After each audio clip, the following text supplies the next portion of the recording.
தேவ பிள்ளையே, children of God, அப்போஸ்தலர் நடபடிகள் 2வது அதிகாரம் 40வது வசனம் இப்படியாய் சொல்லுகிறது. Acts of the Apostles chapter 2 verse 40 says, இன்னும் அநேக வார்த்தைகளினாலே சாட்சி கூறி மாறுபாடுள்ள இந்த சந்ததியை விட்டு விலகி உங்களை ரட்சித்துக் கொள்ளுங்கள் என்று புத்தி சொன்னார் ஆகிய பேதுரு. Acts of the Apostles chapter 2 verse 40, Peter says, and with many other words he bore witness and continued to exhort them, saying, save yourselves from this crooked generation. என்னாகம 23வது அதிகாரத்திலே 9வது வசனம் இப்படியாய் சொல்லுகிறது.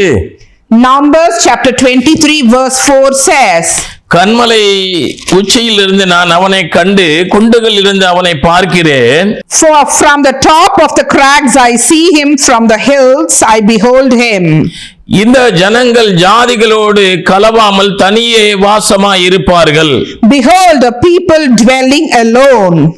இந்த ஜனங்கள் ஜாதிகளோடு கலவாதபடி இவர்கள் தனியே வாசம் பண்ணுவார்கள்.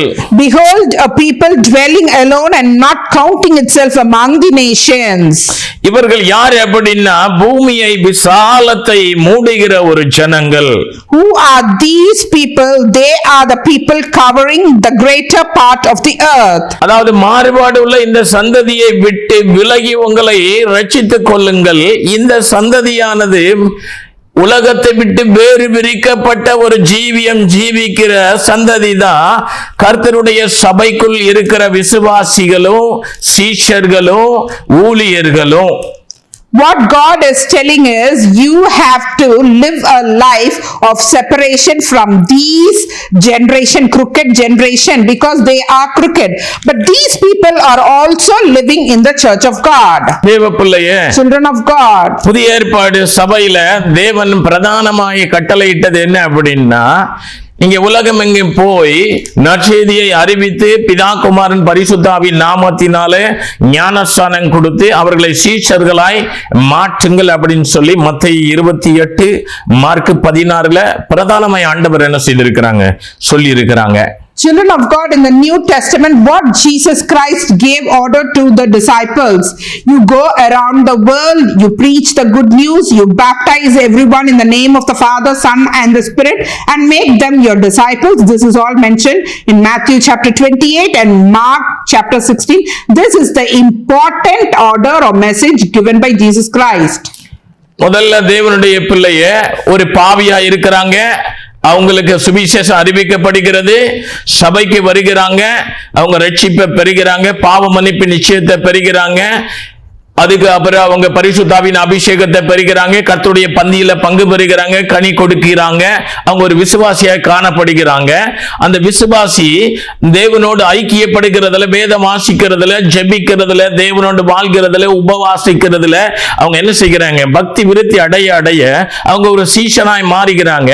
இந்த சீஷனாய் வாழ்கிற இவங்க என்ன எப்படி காணப்படுகிறாங்க அப்படின்னா, children of God, firstly, a person who is coming to the church is he is coming into the church as a sinner, but after receiving the gospel he is repenting and turning away from his sins, getting baptized.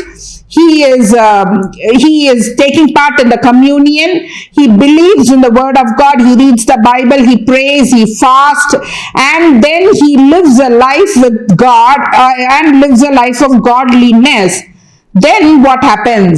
இவங்க சீஷனாய் மாறுகிறாங்க. சீஷனாய் மாறினதற்கு பின்பாக இவங்க இன்னும் ஜெப வாழ்க்கையில, உபவாசத்துல, கண்விழிப்புல, முழங்காலில, பரிசுத்தத்துல, கனி கொடுப்பதுல, கர்த்தருக்காக வாழ்கிறதுல, சத்தியத்துக்காக வைராக்கியம் பாராட்டுறதுல அப்படிலாம் வாழும்போது அவர்கள் என்ன செய்கிறாங்க அப்படின்னா, ஒரு பாவி விசுவாசியாய் மாறுறாங்க. விசுவாசி தன்னுடைய ஆவிக்குரிய வாழ்க்கை நிமித்த சீஷனாய் மாறுகிறாங்க. சீஷனாய் மாறினவர்கள் எப்படி மாறுகிறார்கள்? அப்போஸ்தலர்களாய் மாறுகிறார்கள். Children of God, after becoming a true believer, he is becoming a disciple of God. How he is becoming a disciple of God?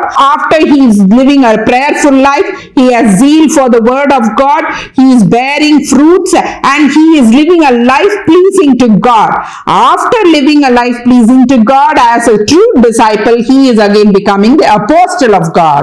அந்த அப்போஸ்தலர்கள் இதிலிருந்து சுவிசேஷகர், போதகர், மேய்ப்பர், தீர்க்கதரிசிகள் இப்படி என்ன செய்கிறாங்க, உருவாகிக்கிறாங்க. இவங்க எல்லாருமே தேவனுக்காக சத்தியத்திலே வைராக்கியம் பாராட்டி வாழ்வது நிமித்தமாக தேவன் என்ன செய்கிறாங்க, ஒரு விசுவாசிய சீசனாய் மாற்றி அப்போஸ்தலனாய் சுவிசேஷகனாய் மெய்ப்பனாய் போதகனாய் தீர்க்கதரிசியாய் அவர்கள் மேல் வைக்கப்பட்டிருக்கிற அபிஷேகத்தின்படி ஆண்டவர் வைக்கிறாங்க. புதிய ஏற்பாடுல இவர்கள் எப்படி இருக்கிறாங்க அப்படின்னா, நம்ம பார்க்கிறோம் விளையாட்டுல ஆல்ரவுண்டர்னு, அதே போல அவ்வளவு அபிஷேகமும் ஒவ்வொருவருக்குள்ளேயே என்ன செய்கிறாங்க, வைக்கிறாங்க. நம்ம பேதுரு அவர் ஒரு மேய்ப்பராய் மாத்திரம் கிடையாது, அவர் ஒரு தீர்க்க தரிசன பகுதியில் அவர் வெளிப்பாடு பெறுகிற மனுஷனாவும் காணப்பட்டாரு. இயேசு கிறிஸ்து கேட்கிறாரு, என்ன எல்லாரும் என்ன சொல்றாங்கன்னு கேட்கும் போது எலியான்னு சொல்றாங்க, யோவான் ஸ்நானகன் சொல்றாங்க, மரித்த தீர்க்கதரிசிகள் அப்படிலாம் சொல்றாங்க. சரி, நீ என்ன யாருன்னு சொல்ற பேதுரு அப்படின்னு கேட்கும் போச்சுல, அவர் மத்தேயு 16வது அதிகாரத்துல அவர் சொல்றாரு, நீர் மெசியா அப்படின்னு சொல்லி என்ன செய்கிறாரு சொன்னாரு. அப்ப சொன்னாரு, இத உனக்கு மாமிசமும் ரத்தமும் வெளிப்படுத்தல, பரலோகத்தில் இருக்கிற என் பிதாவை உனக்கு வெளிப்படுத்தினார். அதனால அந்த தீர்க்க தரிசன அபிஷேகங்கள் இருந்தனாலதான் பேதுரு 1வது நிருபம் 2வது நிருபம்லாம் என்ன செய்திருக்கிறாரு, அநேக வரக்கூடிய காரியங்களை குறித்து எழுதியிருக்கிறார்.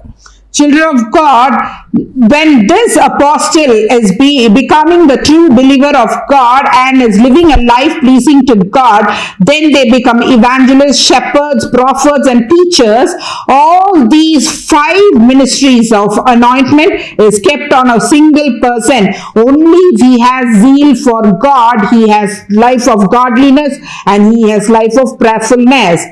Like how in the New Testament, one servant of God will have this all anointment on him. That is how we call in sports a person who becomes an all-rounder.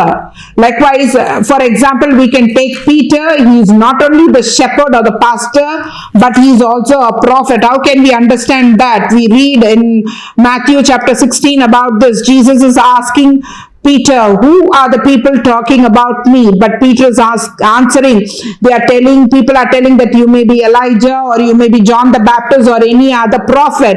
But Jesus is asking Peter, whom do you say I am? Peter is telling to Jesus, you are the Messiah. Then Jesus replied, you are not speaking this by flesh and blood, but the heavenly Father is revealing this through you.